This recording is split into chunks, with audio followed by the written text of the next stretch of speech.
They continue to monitor the evolving and devastating situation out of Kenya. All right, thanks so much, Kristen Walker, for that update. Thank you. So now we're going to go back to the events in Congress, and I'm joined by Congresswoman Barbara Lee, Democrat from California, and Congressman Luke Messer, Republican from Indiana. Thanks to you both for joining me. Happy to be with you. I want to start with you, Congressman Messer, because essentially what we're seeing is from the House to the Senate, and we expect it'll come right back to the House. And we believe that the version that comes back to the House will not have the Obamacare piece in it that you guys wanted. So what happens from there? Well, listen, I think there's two things that you said in the introduction here that I would take a little bit of issue with. One is that the Republican Party's divided. We had over 230 votes for the resolution yesterday, including 2 Democrat votes. And secondly, we're not the ones trying to shut down government. I mean, there is a third way here, and that is for the president to compromise on his health care law. He's already signed 7 bills that change Obamacare. He's delayed the employer mandate in recent months. There's reports now that the exchanges aren't ready. And if the president comes to the table, there's an opportunity to get this done. Congressman, actually, I feel like I actually think on the House side you are very much all on the same page. I think that where there does seem to be some discord is between the House and the Senate. I've seen some of your colleagues. I've got some sound from Representative Duffy, who was on Morning Joe, who, says he's not so happy with Ted Cruz and feeling like a punching bag.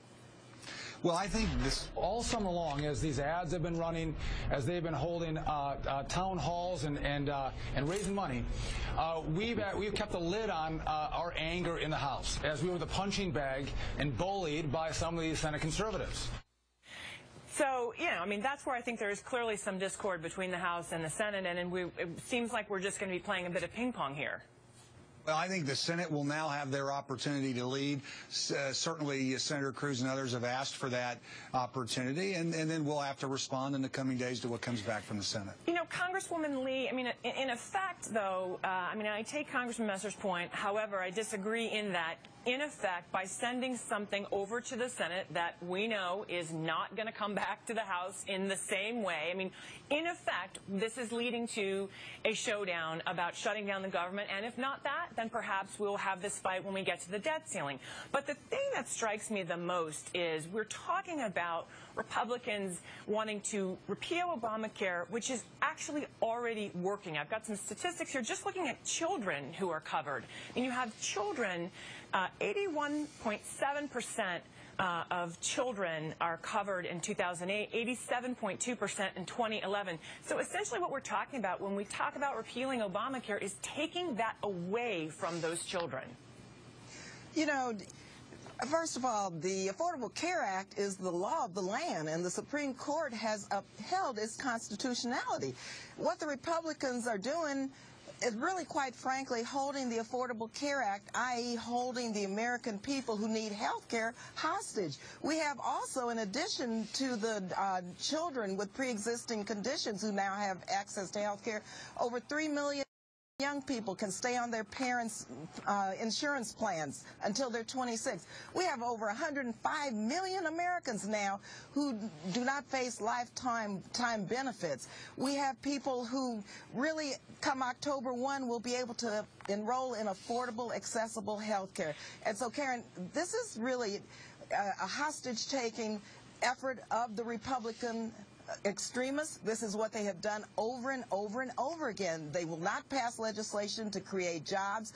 All they continue to do is to try to really unravel the Affordable Care Act and once again hurt the majority of the American people who desperately need health insurance. On that point, Congressman Messer, we've actually also got some numbers specifically looking at people in your district and and you've got 41,000 children in the Indiana 6th District with pre-existing health conditions that can no longer be denied coverage. 231,000 individuals have insurance that where a lifetime limit on their coverage is no longer a problem. What do you say to those people in your district when you're talking about taking that away from them? Well, listen, there's two provisions in the law. You guys have focused on the two that are most popular. It's the pre-existing condition language, and also the fact that young people can stay on their parents' health care plans until they're 26. Those are both two good changes, and I've supported legislation that would take a very similar approach to dealing with pre-existing conditions. But there's also been an awful lot of unmet promises with Obamacare. I mean, folks were promised that rates would go down. They've actually gone up. Folks Actually, that's not true, sir. At this point, it appears depends on where you are. It depends on where you are in the country. It does, and for the most part, most of the studies suggest that costs will actually go down. And I guess my question to you is, why not spend the time working with Democrats to improve the bill? We knew all along, like with Social Security, there would need to be improvements made to this bill. So why not do that instead of, again, taking this care away from people in your own district?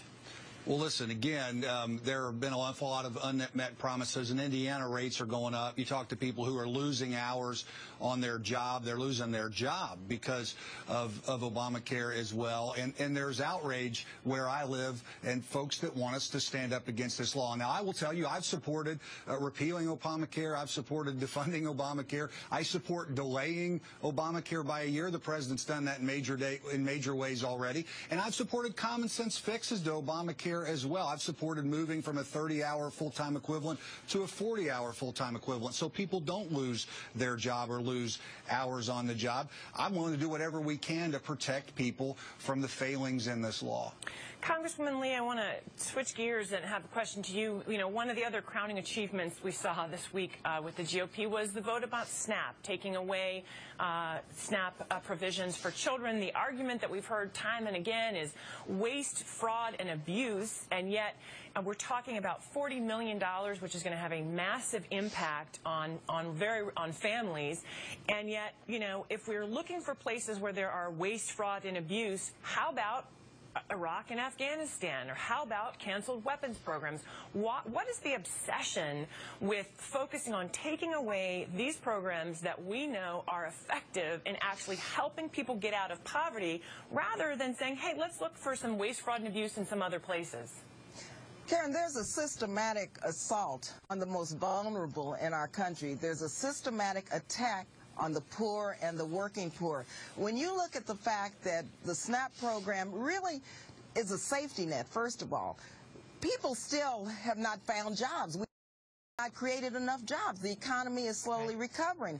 It's very mean-spirited to say to people that they are not eligible to eat. I mean, come on. We have, here in our own country, our values as Americans say that we're going to protect and support the least of these, and so it's a very mean-spirited approach. It's going to take approximately 26 meals off of the table for a family of 4. This terrible cut could, in my own state, affect 346,000 people. It is wrong. I personally have been on food stamps, unfortunately, during a period of my life when I needed a little bit of help just to get through a very difficult period. The majority of people want to work, and like myself, they want to have a decent job so they can take care of their kids and live the American dream. SNAP helps people do that, and so this was very mean. And as I said on the floor, many people on the other side who voted for this, they're people of faith, and they go to church on Sunday and they pray. Yet here on Thursday, what did they do? They moved to cut and take away food from hungry people. Well, and it did seem that the Pope would agree with you that that is a bit mean-spirited. Thank you, Congresswoman Barbara Lee and Congressman Luke Messer. Next, is it the Republican Party or